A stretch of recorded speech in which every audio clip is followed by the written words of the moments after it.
another lens overview. I wouldn't really call them reviews because I don't go into all the technical details, but anyway, this is just me telling you a little bit about the lenses I use for photography and just a little bit what I think about them. And today we're gonna look at this one. This is a bit of a beast, to be honest. It's a 400mm prime lens from Tokina. Well, I bought this lens because I wanted something to do nature photography with. For instance, I have certain people in the immediate family that are bird watchers. And I thought, I can get some lens that might be able to get some good bird pictures. And after looking around, they said that something in between 300-400 might be a great lens to have. But I started to look around at lenses in that range, primes or zooms. And I got a bit scared when I saw the prices because they were, they were high. Let's just put it that. But then I found this on Tradera, which is a Swedish version of eBay. And I thought, well, there were a couple of them out there, and I thought, well, I'm gonna have that. So, I don't know what you're using in your particular country, but Sweden uses, we're in the European Union, but we have our own currency, the Swedish krona. So this cost me about 700 Swedish krona. Yeah, and it has a maximum aperture of 5.6, so it's not really that fast of a lens, but for outdoor daytime photography, I think this will do a great job. And also, if you don't mind having a bit of a gritty photography because of having a high ISO, it's not an acronym, it's actually a word that is spelled with 3 letters. But anyway, the Nikon D7200 apparently is a great low light camera, I've been told. But anyway, this lens, it's a 400mm prime lens, made by Tokina, made in Japan.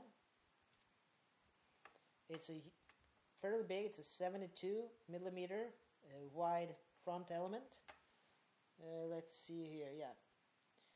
And 400mm. It has apertures from 5.6 to 22.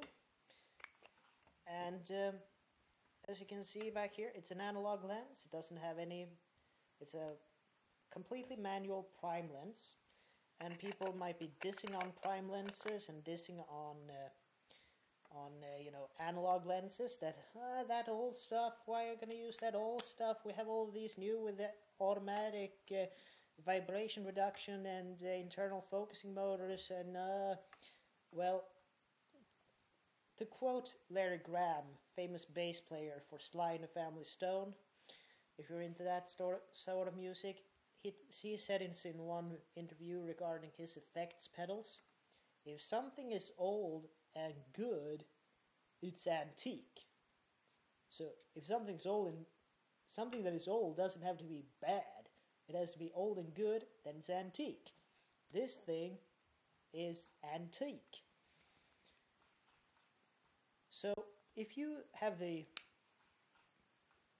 opportunity to get one of these lenses, I would really recommend you getting it. It's built like a tank, made out of metal, has a manual focus, which has been used since donkey's years in photography, and it has a built-in metal lens hood. So it was full moon, and I took these through my bedroom window. So these moon photographies are with this lens, my Nikon, why am I almost swearing?